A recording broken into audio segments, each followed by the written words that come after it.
ပင်ရန်ကောင်းနေတဲ့ညီကိုတွေသပင်သွားမညက်ခင်မှာဒီဗီဒီယိုကိုအဆုံးလေးကြည့်တော့ပေးပါဒီဗီဒီယိုမှာတော့သပင်ကောက်တဲ့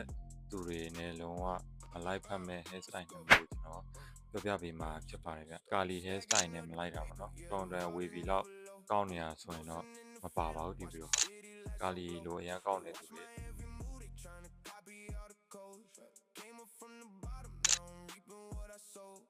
Try to catch the wave, but they just sinking down below. I'm on another level, yeah, it's time to let them know. Call me the architect, they building what I drop. ဒုတိယတစ်မျိုးကတော့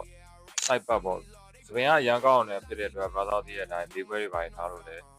အဆင်မပြေဘူးထားလို့လည်းရမှာမဟုတ်ဘူးเนาะအဲ့နှစ်မျိုးကတော့အဆင်မပြေပါဘူး low tech bar တို့ low fade တို့အဲ့လိုကေလေးနဲ့ဆိုရင်ပို့ပြီးတော့ fine ပါတယ်ဗျဒါကတော့သပင်ရန်ကောက်တဲ့ brother တွေသပင်ညက်ဆိုင်မှာတော့မညက်ခင်မှာတိထားတဲ့ကြားရလေးပဲဖြစ်ပါတယ်ကဲလို့ brother တို့ကသပင်ရန်ကောက်တဲ့သူတွေဆိုလို့ရှိရင်အောက်ကမှာကာလီတို့ဝင်ပြီးတော့မှတ်သွားပေးပါအကောင့်လေးလည်း follow ခဲ့ဖို့နေပါနဲ့နောက်ဗီဒီယိုတွေမှာပြန်တွေ့ပါမယ်